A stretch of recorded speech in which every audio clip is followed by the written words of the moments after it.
In this episode, the man that you're with now is here to heal you and to give you the true, practical union that's not as gooey wooey as the last one. He had a violence about him that he wants to apologize. You witnessed some things when you were a little girl. He was being chased by military men, so he didn't leave you on purpose. That's the thing that you need to understand. And you got abandoned, but not because he wanted to, because he was being chased by soldiers. I think he was a POW for a while.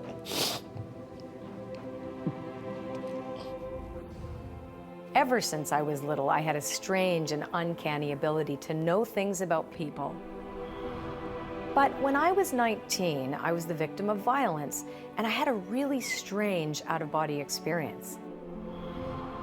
The worst day of my life became the best day because it left me with an ability to help others in a really deep and meaningful way. I'm able to connect and communicate and share messages from our loved ones who've passed on and are part of spirit now. And it's all about hope, healing, forgiveness, and most of all, love. I'm Colette Baron-Reid, and I'm here to share messages from spirit.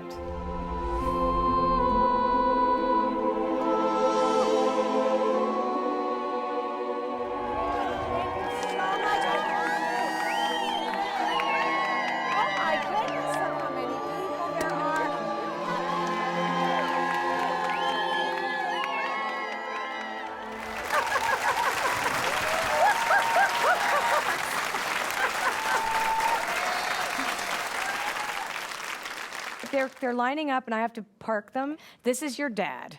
What was 35? So what happened at 35 that was, he's asking you to remember 35.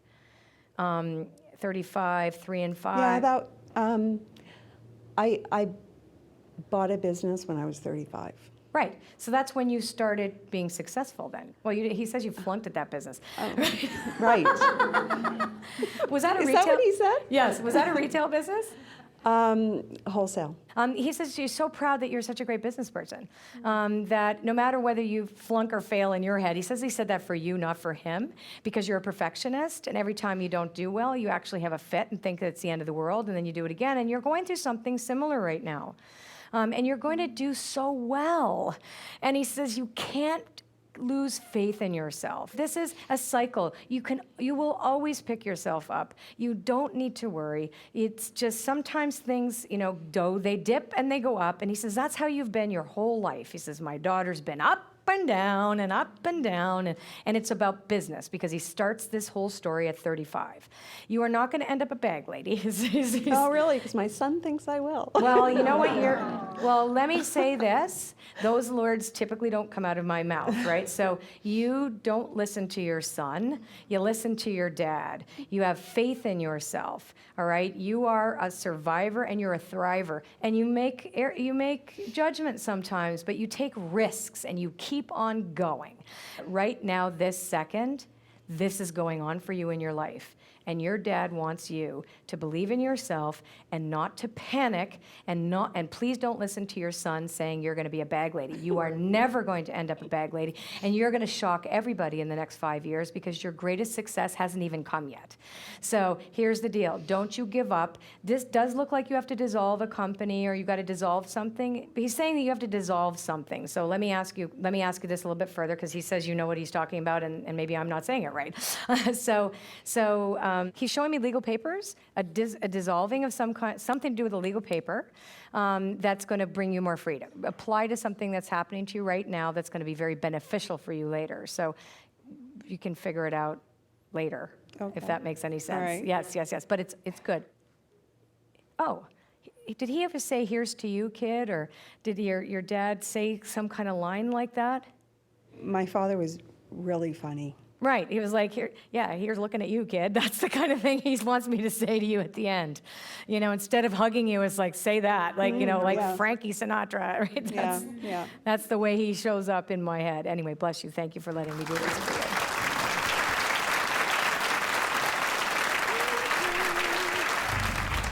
Colette also said something about dissolving, and when you have a corporation, your corporation has to be almost has to die because it's like a person. And I think And I haven't done that yet.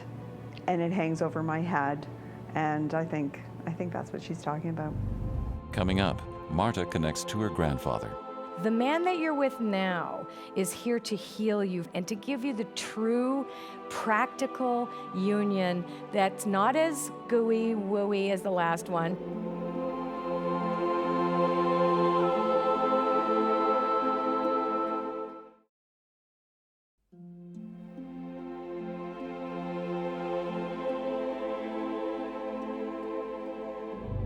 In this reading, Marta connects to her grandfather. Was your dad an architect?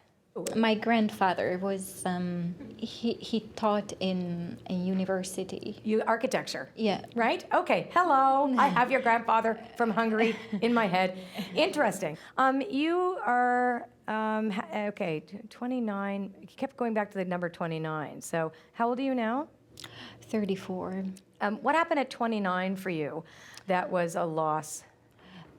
We broke up with my fiance. Okay, that was a big deal. So he wants me to go there with you right now. At the 29 years of age is when you claimed your life back. So even though you're still in pain about that, is what he wants to say. So he wasn't right for you. And so, and this is your granddad. So I'm not connecting to your father right now. This is definitely your grandfather. Yeah. And he saw himself and you as somebody very, very special. You particularly of all the kids, et cetera. And that, and you need to be with somebody who's going to treat you special. You're sort of dating somebody now, is this right? Yes, he seems like a very special man. Wait. So, no, hang on a second. What's the granddaddy saying? What does he? Oh, he says he's not Hungarian. That's what he says. That's all he's saying. Okay. No, he's okay with who he is. He's just kind of upset that he's not Hungarian. He'd much prefer to be with somebody from Hungary, but that was your grandfather was very much about the purist part of Hungary. He was very nationalist, right? Yeah. No, he loves this guy. You're gonna marry this guy, I think, because if that ring is not on your finger, I'm gonna eat my cards naked in Times Square. This is, yeah. And you are still sad, however, about that relationship ending at 29. The man that you're with now is here to heal you from that and to give you the true practical union that's not as gooey wooey as the last one, right? He's a lot more practical. He treats you beautifully. He's a man of means as well, so he's got money, like some. He's good. He does well for himself. You're going to have a very, very happy life with him. You guys are talking about kids already. Well, get ready. You're going to pop a couple out because I'm seeing it happening so fast, and you won't even remember the last guy's name. So, but you still need to put it's not the guy to rest. It's not that you have to put him to rest. It's the rejection that you felt to rest because you're a little insecure. And I think that this guy tries to make up for it all the time, and he's like, "What's wrong with you?" is what he says. This one, the new one. Yeah. Yeah, okay, get over that. He's like, you're beautiful, you're amazing, whatever, so what? We get affected, all of us have scars from things that have happened to us, but this is your life now. I see 2 children. You're talking about having them pretty soon. So, and I see twins. Really? I see twins, yeah. So getting pregnant in a June, like Gemini, et cetera also. So I see the twins around you, or having twins, or being a twin, or is your husband a twin? I don't know. It's just picking up twins. So, or kids really close together. So I would tell him that I said that today and to carry on as if you were normal. Yeah, you have a lot of love in your family, and it was tough to leave the country. It was very tough to leave the country, is what he's saying also. That's right, yeah. Very tough, but you did great. When I was 29, I was engaged to my previous fiance. We had to end the relationship because I had to move back to Hungary to help my father's business. He wasn't able to move with me, and therefore it was a very emotional breakup. I had to choose between giving help to my family's business or to stay with my fiance, and I wasn't sure for a long time if I made the right decision, and so I guess that's why even after so many years I had it still in me. Up next, Jocelyn receives an apology from her father. he had a violence about him that he wants to apologize. You witnessed some things when you were a little girl.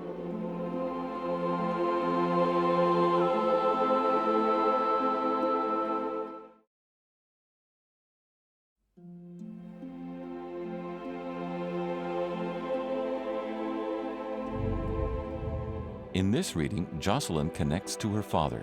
Okay, I'm seeing a light blue car. Who had that light blue car? My dad had a blue truck. And your dad's passed? Yes. Blue, long, old. It was old, It too. was So old, when you were yeah. young and everybody would pile into it, et cetera, when you were kids, right? Okay. And you're 4 of you. Your mom has how many? 4. So she's one of 4. Yes. Okay, she's one of 4. Okay, so the 4. Okay, he's showing me an estrangement. So are you estranged from your mom? Are you estranged From my dad.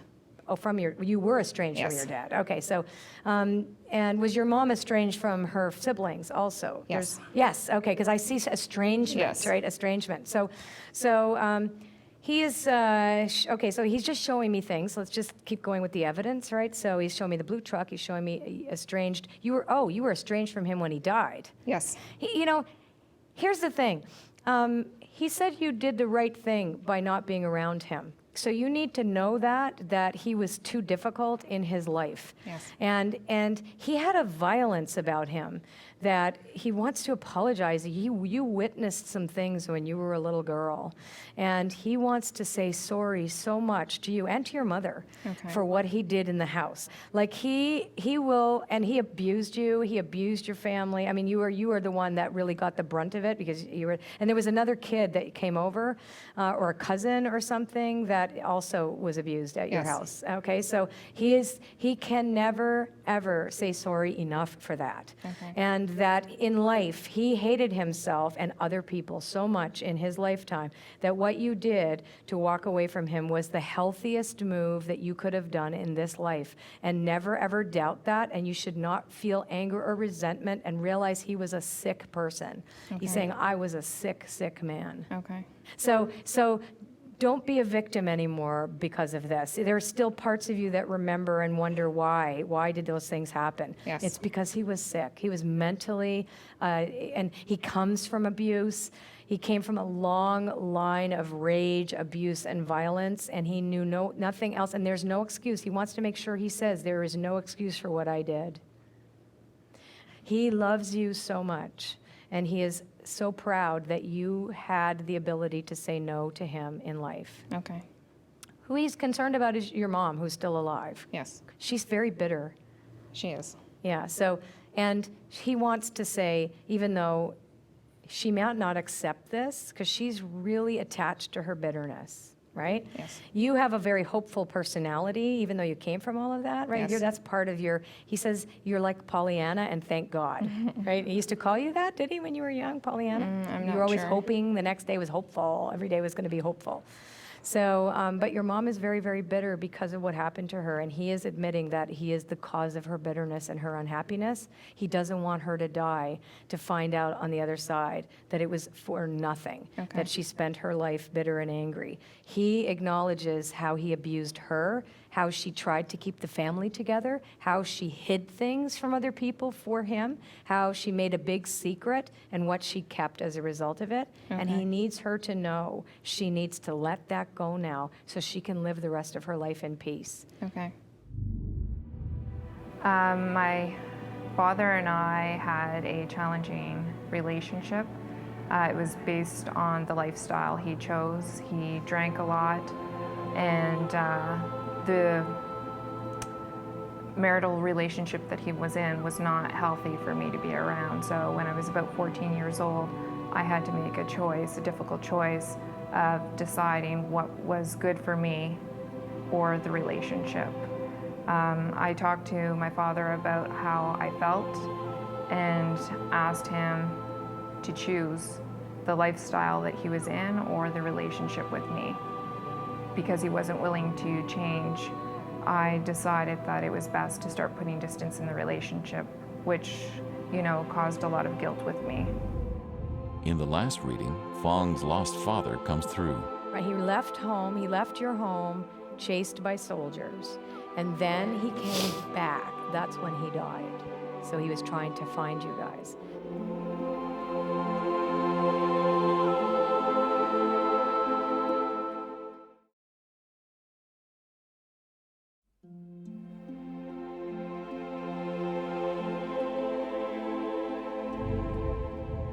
In this reading, Fong connects to his father. Who's Helen? Helen. He has an aunt, Helen. You have an Aunt Helen. Are you guys married? Yes. Oh, good. Okay, excellent, because you have this like great energy between. I was going to say, if you don't know this guy, you should introduce yourself. I kind of like this guy over here. I'm going to matchmake now. You're already married. Oh, wow. So Aunt Helen has passed? No. Oh, she's just still alive, right? Yes. So question about you then. Do you have cancer in your family background? Like would your father or... I don't know my father. You don't know your father? No. Okay. So... I don't know if he's alive or not either. Interesting. So did you stop knowing him when you were 6 or 7? Exactly. Is this correct? Okay. Yeah. So I think your father is passed. That's what she says. I feel your father is passed, and I'm connecting to your dad.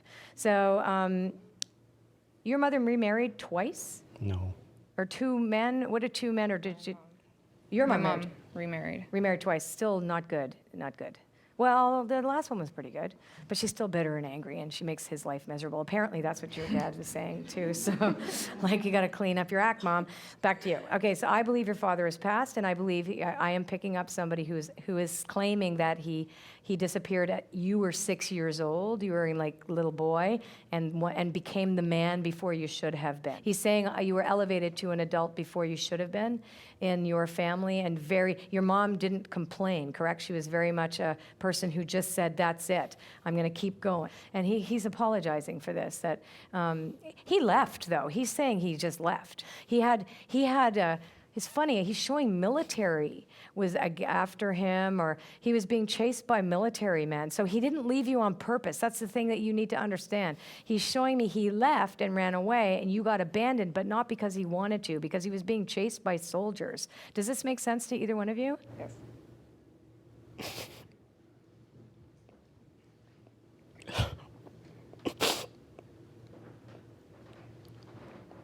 I think he was a POW for what?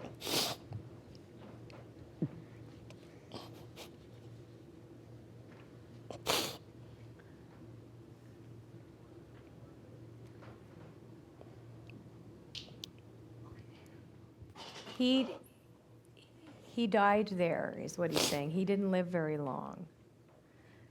And he's showing me green uniforms. So where do you see, anyway, he's just showing me green uniforms, green, and there's red, green and red, or... Yes, it was during the Vietnam War, I think. Okay. He did not live very long. And he tried to come back. I'm connecting to that he was killed.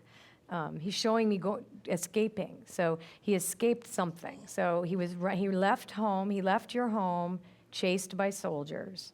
And then he came back. That's when he died. So he was trying to find you guys. So you got to understand something. You got to tell your mom this, because your mom is still alive, correct? Yeah. He did not abandon you, and he came looking for you guys. And he's around. Does she have a little business? Your mother, she's very working hard. What is it? Does that make sense? Like she just works too hard, right? So he says, stop working so hard.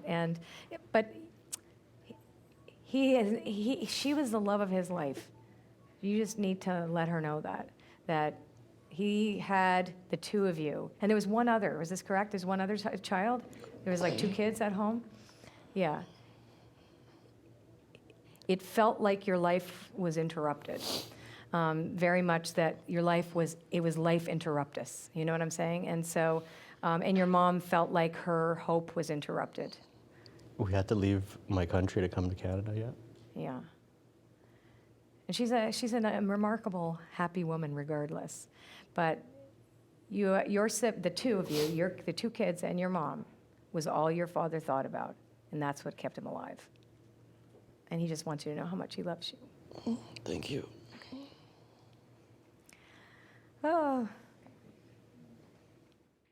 My father was part of the military, and our family as a whole we're fighting for the South. and we were part of the government that was trying to fight against North Vietnamese. And when the communism took over, they imprisoned all of the people that were government and military.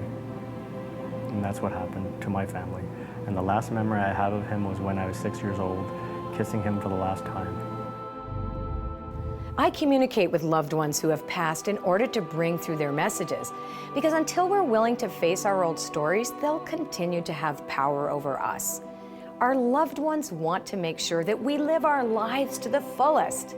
So until next time, I'm Colette Baron-Reid with Messages from Spirit.